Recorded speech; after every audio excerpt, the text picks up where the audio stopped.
Scratch away at an addict, and what you find are things that look pretty universal. My world, my way. I want to manage my world, my emotions, my own way, apart from God. Now, many addicts don't consciously say such things. But when the Spirit of God turns the lights on, we begin to see them more clearly. You will find that in every addict heart. You will also find shame, which, apart from Christ, the only way you can deal with shame is you try to drug it away. You use your addiction to try to silence it in some way. Along with shame, you'll find hopelessness, a sense that maybe some people have changed, but for me, all I can do is resist this for a period of time, but I know this thing will get me at the end. So as we walk along with those who struggle with addiction, we find that people are powerless. They're powerless against some substance or activity or state of mind. The scripture probably would take addiction and say addiction is about love. It's about want. It's about desire. It's about loving something more than anything else. Ultimately, more than we love Christ. It's a relationship, obviously, that has gone bad. And here's the curiosity with addiction. Even when it goes bad, there is that apparent irrationality that we're all familiar with, where we still want it. I am enslaved by this thing that I hate. And I see the horrible consequences on work, on family, on health, and I hate it. On the other hand, there's the voluntary. But I still love this, but I have nothing to replace it with. But if I lose this thing that I love, where will I be? My life will be even more hopeless than it is right now. And you have this mess of all kinds of different things. Scripture offers a number of pictures for how we think of the battle with addictions.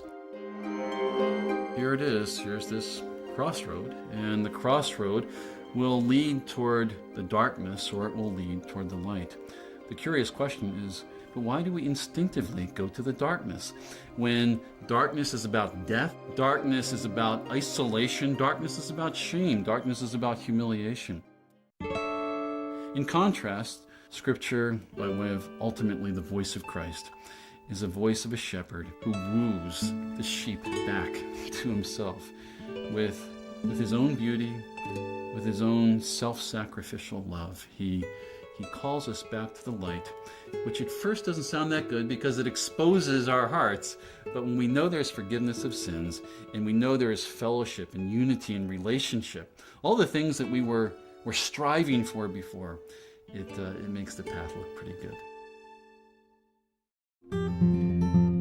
My hope with the curriculum is this can be something that can immediately be incorporated into pre-existing addictions groups.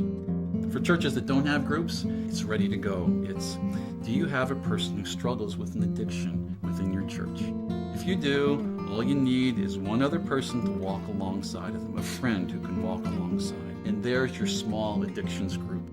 And your desire is the good news of Christ just comes alive with the problem of addiction.